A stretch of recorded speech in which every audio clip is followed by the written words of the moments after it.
Ah, and just like that, she's left. She looked like she was in pain, too. Must have had to go take her medicine. Oh, just in time, traveler. Remember that case from before? I already cracked it. I suppose I can tell you the whole story.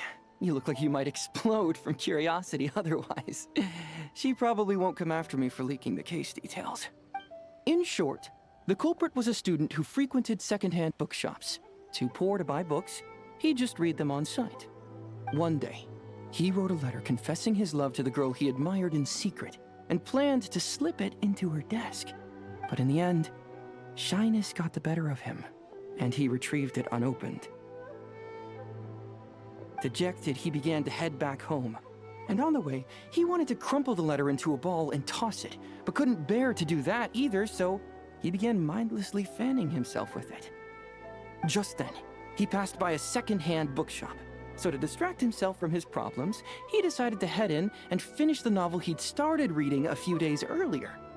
After finishing The Flesh-Eating Tree That You Shouldn't Mess With, he returned home, only to discover that his love letter was nowhere to be seen.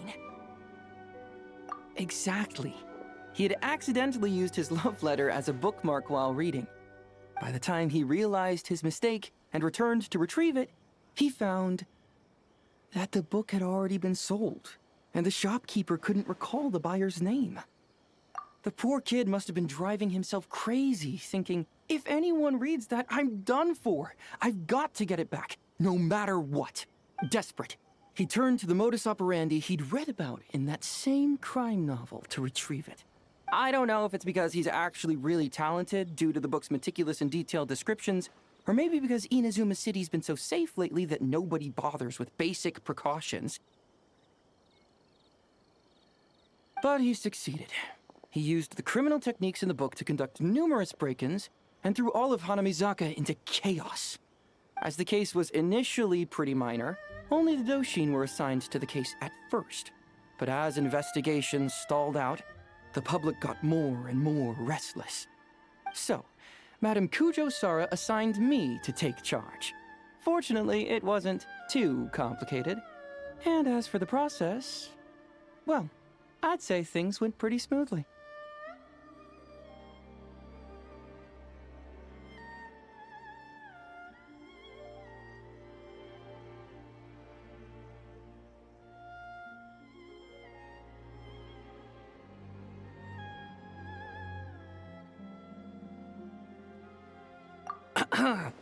Well, I didn't really catch him, per se.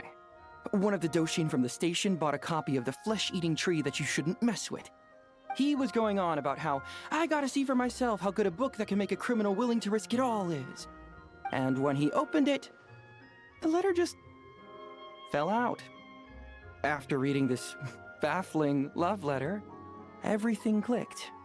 So I just picked a time when classes were about to finish, intercepting our little criminal on his way out.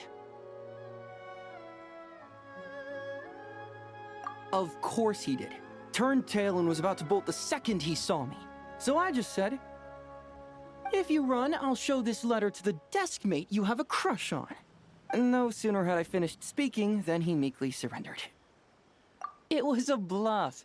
I'd never actually follow through with something that low. He might be a kid, but a crime is a crime.